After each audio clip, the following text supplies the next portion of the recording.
Hi, this is Summer with Summer's Tips and Stitches, and that's a little low. And this is the end of spring break yarn chat video. Okay, so I did make a few little videos here and there for y'all. I had a spring break giveaway, and I went shopping at Hobby Lobby, and what else I do? I opened my Sticker of the Month Club with y'all. And actually, I do have one more video that I filmed that you have not yet seen that I probably will put out tomorrow. But this is like the last Saturday. I don't count Sunday as a weekend day because I still have to get up, do my hair and makeup, and go to church. And Saturday is the day where I don't have to do makeup. Now, I did straighten my hair, but I don't know. I didn't do any makeup. Okay, so I'm going to show you the things that I worked on that were yarn related.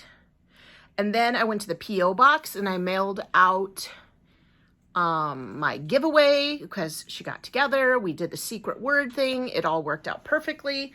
And my husband drove me to the post office, and I'll tell you why. So first, I'm going to show you the things I've been working on. I've decided to attempt to knit a baby blanket. I know, isn't that insane?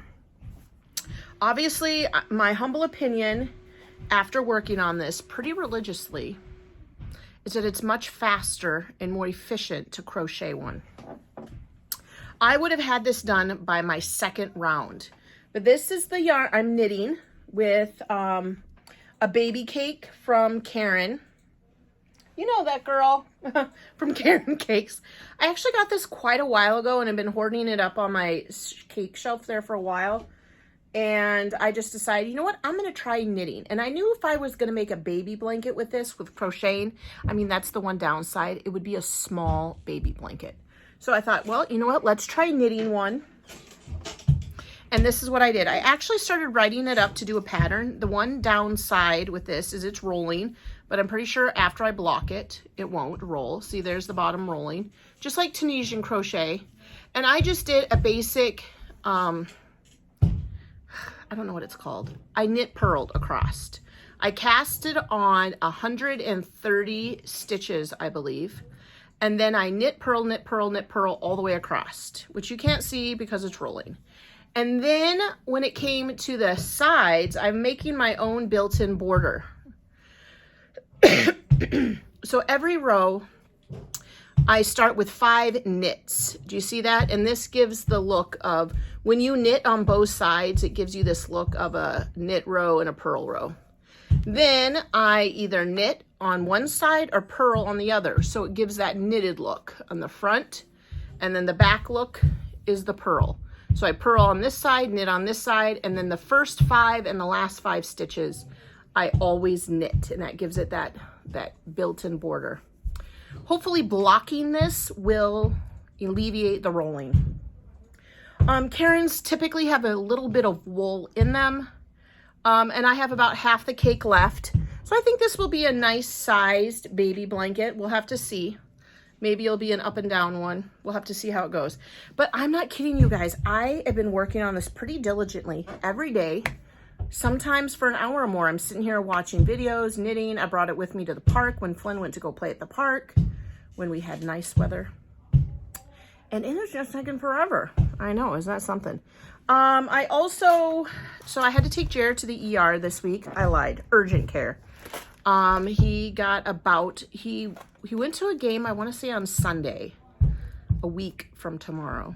And he went to a Blizzard game, some kind of arena football. That's what it was. And he kind of had a sore throat and he was feeling kind of icky, and he came home and he went to bed and he woke up the next morning and his throat hurt real bad. And so I just let him go the day. And then Monday night he was coughing, his throat hurt, not like anyway, it doesn't matter. And he had a little blood and he freaked out.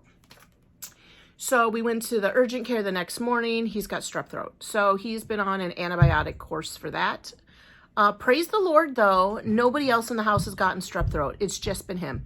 We did put him in seclusion in his room for a couple days where he could only come out real quick to get food or the bathroom, but otherwise keep that strep throat in his room. And he did really well. We've all survived. He's now no longer contagious. Was like after 24 hours of being on the antibiotic, you're good. So while I was at the ER, or the urgent care with him, I was working on this hat. I got this yarn from Layla, who I'll tell you is my last swap partner. I love that name. I first came across Layla when I was giving out my Duplicate Crochet Society books. She was one of the subscribers who got one. And I was like, oh my God, Layla, I love your name. I wanted to name my daughter Layla. Unfortunately, my husband does not love that name as much as I do. But then Layla and I got partnered together for the Facebook swap.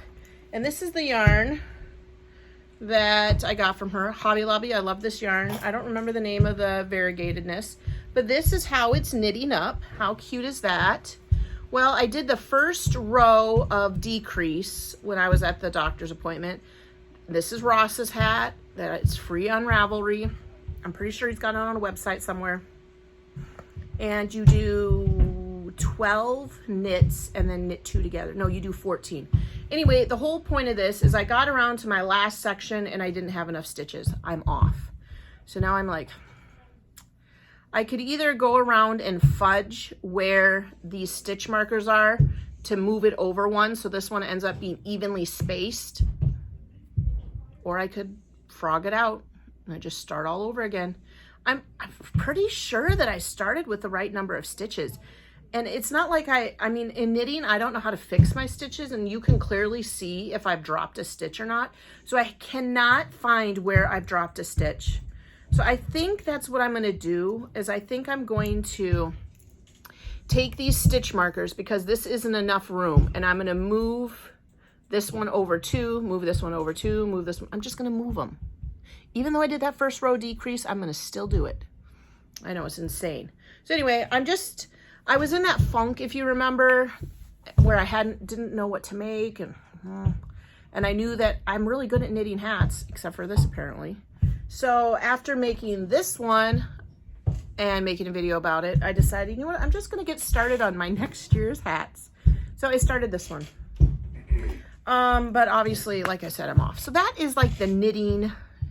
I've knitted this break. That's all I've done.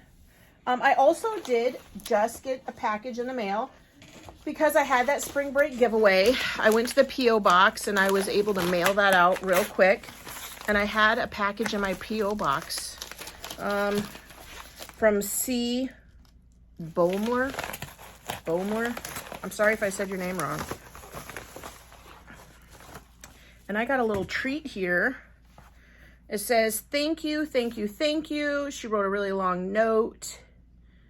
I'll read it off camera, but she's just thanking, I don't know what to guess, but she's thanking me probably for whatever. I'll read it. I don't know, that sounds so weird. I promise I'll read it, but I just don't want to read on camera because, as you know, once I start reading on camera, I've all of a sudden forgot.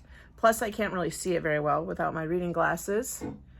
But it does look like she's like, thank you for giving videos. It's hours of fun to watch. And I know, I watch all these people too. Kayla especially. Lately, she's been my binger. Now I watch her while I'm working on. So thank you for this. And then you guys, this is the exciting part. She made me something. I'm going to read it a little bit better. I'm going to pause the video and read it to tell you. Hey, you guys, I read her card and she was just super sweet. She was a teacher and now works in the school, but not as a teacher. And she too, you guys, when you're in the classroom and it's the winter months and it's snowing out there, January, February, and March just drag. And so she was sympathizing with that. But she found this, she's like, then I found Wiggly Crochet on Pinterest and then on YouTube. And so that's what this is. This is Wiggly Crochet.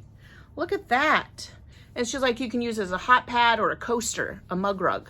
So that's what she made me a sample of. And then she's saying this is vintage cotton as well from the 1950s. So thank you. That is thoughtful. And I do think it's really sweet that everyone was worried about where I was for 2 weeks when I was just teaching and trying to endure winter. I feel in a better place. Spring break has done that. I've had plenty of relaxing time, knitting time with my kids. I've been making dinner. Took Flynn to the park because it started to be like spring. So we went to the park a few times. I was cooking like homemade dinners like I did when I was a stay-at-home mom. And I felt like I was helping keep up with the dishes and keeping tidy. You know, it was really nice. But then you guys, this morning is the 25th. We woke up and it is a blizzard out there. I'm gonna be honest, I felt like crying. Because we had our spring break, our fake spring and winter. And it made us feel like spring was on the way, and I could go out without a coat on, just wear a sweatshirt and jeans, and it was so nice. And the sun was making me feel like it was over. The winter was over. And it's not. It's a blizzard out there. I want to say, honey, do you say there's like 8 or 12 inches of snow out there? At least 8. So that's why I said when I went to the P.O. box, I couldn't drive. My husband had to drive his 4-wheel truck there because, well, number one, where the snow plow was going through the streets and cleaning the cross, the mound of snow was blocking. Plus, not everybody was shoveled. Not even the post office. Not that's shocking, you know, because don't they say come rain or snow that mailman's out there, mail woman, mail carrier. But I mean, there was a very nice, friendly gal in the office. Or in the postal section. So thank you so much for this very thoughtful little crochet sampler. I bought this candle at Walmart. It's a smelly nice 3-wick candle. And I'm gonna set this right here next to my little area here. Thank you so much. Yeah, so this is essentially the end of spring break. This is my last day. I'm gonna, you know, fire up my YouTube, watch some videos, work on my blanket, my knitted blanket, possibly fix my stitch count on my knitting. That's about it, you guys. That is spring break. What a delight it's been. And Mardell will be getting her package on Wednesday. Yeah, I think I'm going to do another one of these real quick another real quick giveaway where I run it during the week so that I can deliver it to the post office on Saturday. But thanks for watching and subscribing. Thanks for liking and sharing my videos. And until the next video, happy crafting. Bye.